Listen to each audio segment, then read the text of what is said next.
Tā kā šī joma, manuprāt, Latvijā nav ļoti izpētīta, tad es teiktu tā, ka tās informācijas nav. Tas ir tas, ko vairāk paši treneri uzzina, ar ko viņiem ikdienā nākas saskarties.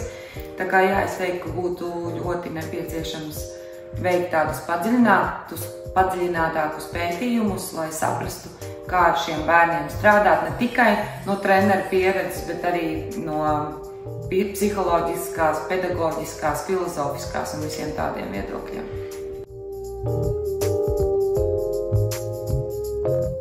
Nu, šiem bērniem, jā, šķēršļi, es domāju, ir līdzvērtīgi tam, ar ko viņi arī sastopas mācību procesā, ka tā viņu domāšana, uztvere ir daudz ātrāka viņu nekā, pieņemsim, tā jocīgi teikt, parastiem bērniem, citiem bērniem. Un es domāju, ka tāpat ir arī sportā. Ja tu viņiem dod uzdevumu, viņi jau to uzdevumu aprobē jau savā smadzenēs pilnīgi savādāk, un ar šiem bērniem ir jāstrādā citādi. Ir metodika jādomā pilnīgi citādi, kas, es pieļauju, treneriem īsti nav pieejama. Trenerim ir grūtāk strādāt grupā, kurā ir, pieņemsim, bērni 18 ar tādu parastu ikdienišķu uztveri, un, pieņemsim, 2 ir šie bērni ar to intelektuālo, un trenerim tas viss ir jāsalāgo, nav viegli.